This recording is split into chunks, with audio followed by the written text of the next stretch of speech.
Лица со попреченост, со посебни потреби, лица со одреден телесен инвалидитет, со хендикеп, Даунов синдром, аутизам. Дали овие луѓе се различни? Прашањето за различностите, посебно кога станува збор за деца, најчесто се поставува или барем јавноста се обидува да ги разбие табуата на 3 декември, светскиот ден на лицата со попреченост.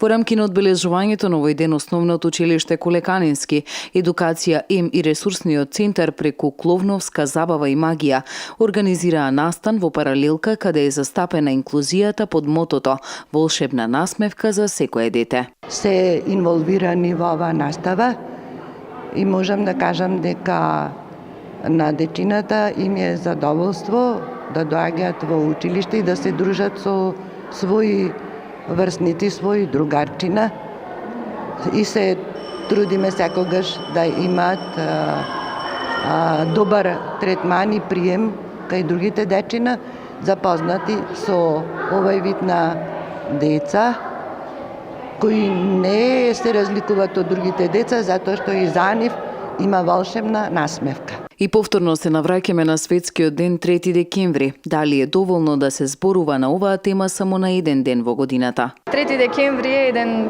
премал ден да се организираат вакви настани, значи еден ден во годината е премалце, за да им се обрни внимание и да им се посветиме сите на дечињата. Мислам дека доколку би можеле, секојдневно треба да ги носиме на настани, на изложби, на дружења и тогаш би се надминале предрасудите и би се ослободиле сите ние меѓу себе. 3 декември е ден посебно акцентиран на потребите и проблемите кои ги имаат и со кои се соочуваат лицата со посебни потреби.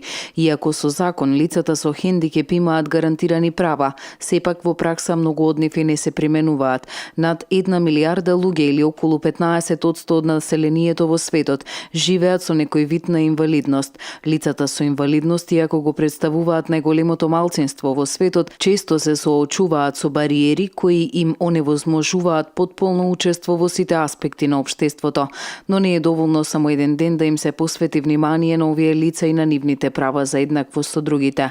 Тоа треба да биде секој ден да представува дел од човечкото општество.